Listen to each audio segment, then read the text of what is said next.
shout out to the Warriors, man. But we're probably gonna have to move on to this next question because I know Taj has a lot to say about this one, man. The Boston Celtics, man. They obviously had a great playoff run, man. They had a great playoff run. We can't really say much before the finals. You know what I'm saying? They did their thing, but we do have some takeaways, man. We have some things we have to talk about when it comes to the Boston Celtics. So I'm gonna let my guy Taj start this off, man, because I know he has a lot to say about this, man. So go ahead and start us off with this. So honestly, before I get into what I got to say, man, I just want to say this, but I know I was coming down pretty harsh on him in the group chat. Coop kind of talked me off the ledge, man. Yeah. And I was like, you know what, I am tripping a little bit. I will give them guys their credit over there, Coach Udoka, the whole coaching staff, Brad Stevens as the GM, man. Like, I feel like they have a lot to be proud of this season, especially how they started, bro. Nobody had them going to the NBA Finals at all. Yeah. Like, they started off with a terrible record. They were having a lot of issues. People are talking about, should we break up Jason Tatum and Jaylen Brown? Like, that was a real conversation we were having, man. So for them to just turn around in a half a season, bro, and go to the NBA Finals, they didn't get the result they wanted, obviously, but I feel like they got a lot to be proud of, man, and a lot to look forward to. Their guys are super young. I know we put a lot of pressure on these guys when they first come into the NBA. Jason Tatum, Jaylen Brown, both 19, 20 when they first got into the league, man. Only 24, 25, so it's just like they're only going to get better. They're going to learn from this experience, and obviously it's not going to be easy to get back to this point because that's my only issue when people think it's just, oh, they'll be back. But I think those guys are made of the right stuff. They obviously struggled. But a lot of our favorite superstars struggle in the NBA, their first NBA Finals, man. So shout out to those guys. I think they'll be back. But let's get just strictly into this series, man. They let me down. I feel like Coach Udoka, he didn't adjust enough. I feel like he kind of left his guys out there, especially Al Horford. I don't know how Al Horford kept getting stuck on Curry, man, that last game. It was mind-blowing to me. But I feel like Jason Tatum turning the ball over. Jaylen Brown obviously did all he could. I feel like he was their best player in this series. And then we had Marcus Smart. I feel like Marcus Smart, as a defensive player of the year, man, he got torched.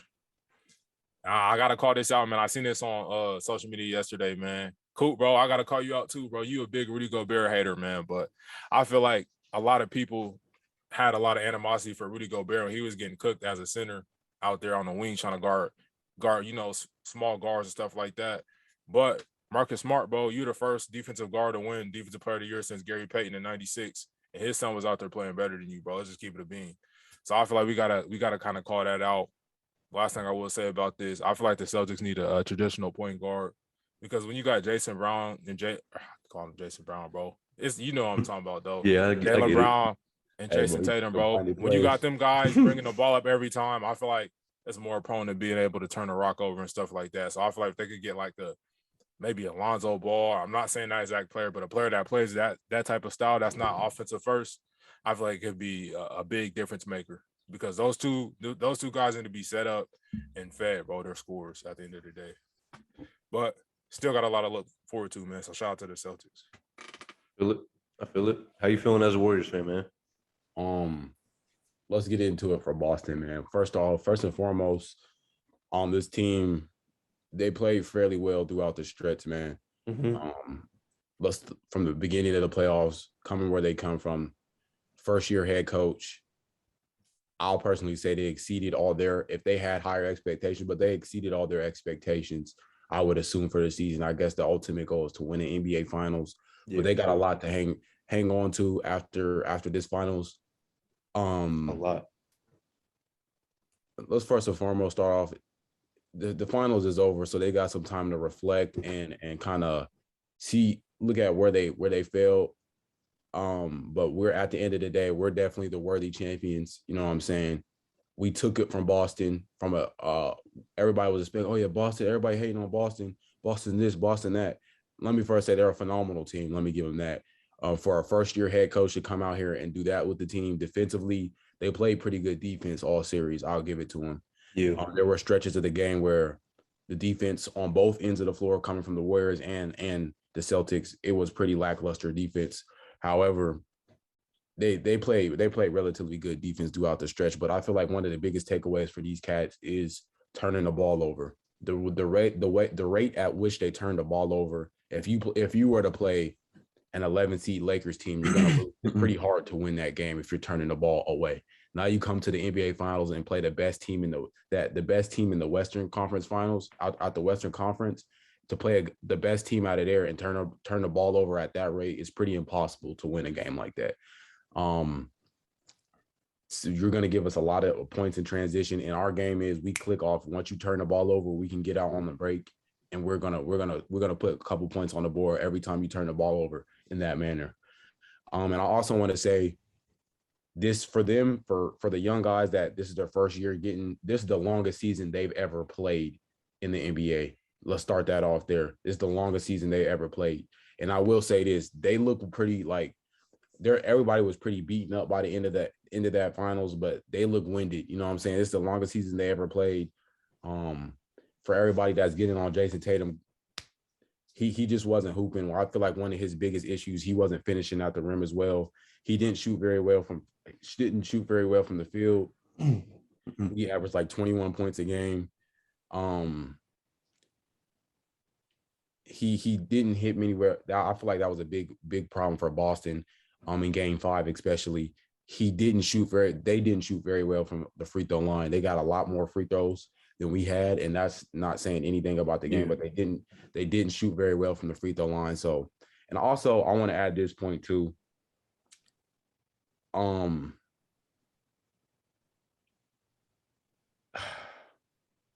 know this is a lot of talk about who's the Celtics belong to, who's their best player, who's their go-to. And obviously we see Jaylen Brown was the better player in this series. He was the most consistent. He was the one that showed up night in and night out. However, they did lose those games where he showed up. I can't say every game, but they did lose with him being their best player. So that has something to say for the magnitude and the impact that Jason Tatum has on the game when he's playing fairly well. So I would still vote to say Jason Tatum is still their best player. He's still their number one guy. You can have Jaylen Brown like their 1A, but I would still say Jason Tatum is their number one go-to guy. He just has to play better. He simply has to play better. And also I want to say this, from Game 1 to Game 6, you kind of seen a disappearance in Boston's supporting cast from the bench. Derek White, Pritchard, those guys seem to be left in Boston, seem to be left in Miami. Hey, bro, real quick, that last game, they had 5 points off the bench, bro. That's what I'm saying. They seem to be left in Miami mentally. Derek White, Al Horford. First and foremost, I'll say those guys, everybody was pretty gassed. That's the longest season they ever played for them. But let me say this. Derek White started off, he was hitting crazy threes. He was in rare form, let me say that. He was in rare form in that finals, hitting threes in guys' face. I'm like, who is this dude? He acting like he the next rise up. He was hitting Klay Thompson level shots. I'm like, damn, like prime Klay Thompson shots. Pritchard, he was playing pretty well. He was knocking down corner threes. And then that supporting cast kind of dwindled. Grant Williams, whatever his name is, the dude with the dents in his head, he was playing pretty well too. And that supporting cast just dwindled, disappeared. I don't know what happened to them. I feel like they may have been left in Miami. They left themselves in that Miami series. They showed up for Game 1, and I was like, yeah, shit, the weather in Miami is a lot better there. So I'm going to head back there. And they proceeded to play poorly for the rest of the playoffs or rest of the finals series. But however, I still feel like this is a young group of players. This is their first rodeo, and you learn a lot from that rodeo. Obviously, we see teams like Miami Heat, who've been back from getting deep into the playoffs and losing. So I feel like for them, they have a lot to work on. And I feel like that there's a lot of upside to that, knowing that you could be better and knowing that you're not capped in your potential and saying, oh, we had all we got, we lost. To say that we didn't play well, we didn't do this well, we didn't do this well, you can go then and fix that and gear yourself towards next season. No, for sure, bro. For sure. Shit, bro. Honestly, I got a lot to say about this. I don't even know where to really start, but I think I'll probably go ahead and start with the Jason Tatum slander because that's just getting kind of annoying. So First things first, man. For someone that's 24 years old, I don't think we've ever seen someone at the age of 24 lead their team to a finals like that, and obviously win the finals.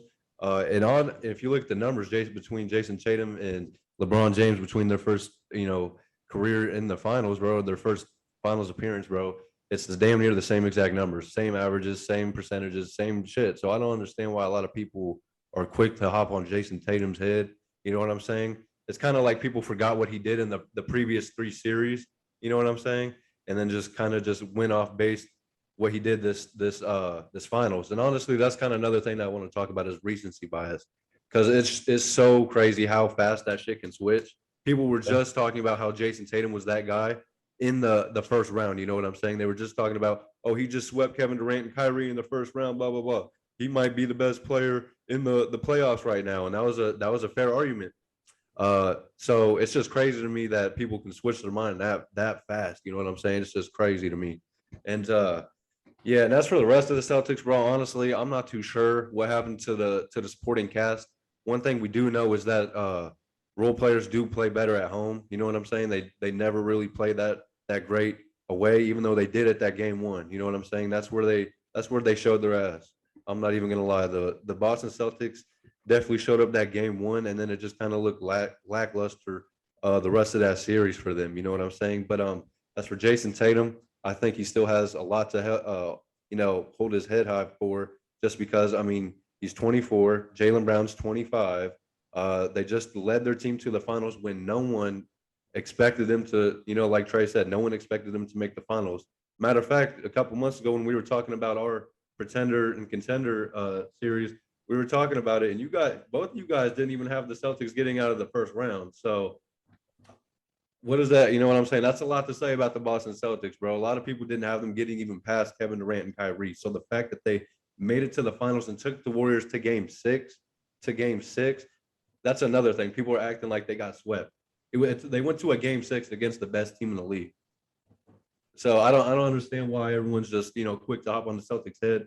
And that leads me to another point, man. The LeBron, the Kevin Durant fans, I know you guys they're so bitter that Curry got his 4th ring, man. I know it sucks, but I mean, it is what it is, bro. Hold it up, bro. Because honestly, I'm getting sick and tired of the hate, bro. It's so obvious too why they're salty about it. There's so many people just quick to belittle the Celtics because of what they did, just from not letting Curry get they didn't prevent him to get his 4th ring. It just doesn't make sense, man, for real. Because if you think about it, neither if he got his 4th ring or if he didn't, that doesn't affect LeBron's legacy at all. The only thing that's similar is that they have 4 rings.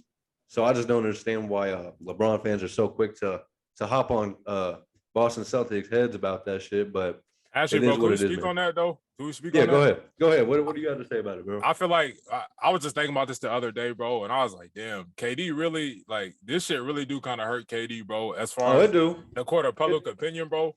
No, it looks bad. It looks bad, bro. He has to win a chip outside of Golden State for his, like, I feel like people are going to start looking at his rings kind of funny, bro. The fact that the Warriors just went and won one without him, I'm not going to lie, people bro. People going to look at his rings funny, bro. Yeah, no, when he won his 1st ring with the Warriors, people were looking at him funny because he had to join that team. You know what I'm saying? So regardless of what Kevin Durant does, that's one thing, bro. So, like, ever since that 1st round, people, even like you said, bro, a couple episodes ago, a lot of people were quick to jump on Kevin Durant's head because he got swept in that 1st round. People are just like that because it's Kevin Durant. You know what I'm saying?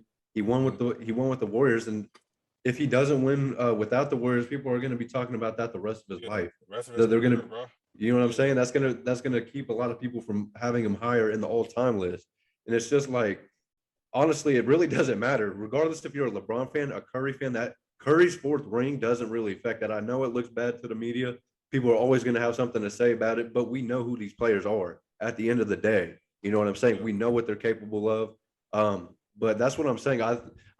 That's another thing, man, about just in society in general. It's like people have to belittle one thing to make another thing seem great. You know what I'm saying? People have to talk little of the Celtics to make the Warriors look great. You know what I'm saying? It's just, it doesn't have to be like that. People just always have to pick a narrative and just, make some type of story. It's pretty annoying, honestly. Jungle like I'm Conan, kind of with both hands. Switch the flow like it was broken. I'm on the road, man. Making plays just like DeRozan. I shoot my shot, and that shit wetter than the ocean. I brag a lot, but with the wind and come the boast in. I made a lot from them apartments that I sold, and he didn't make it up to college, so them streets streets where he enrolled, and I know I'm a scholar from the moments that I was exposed in.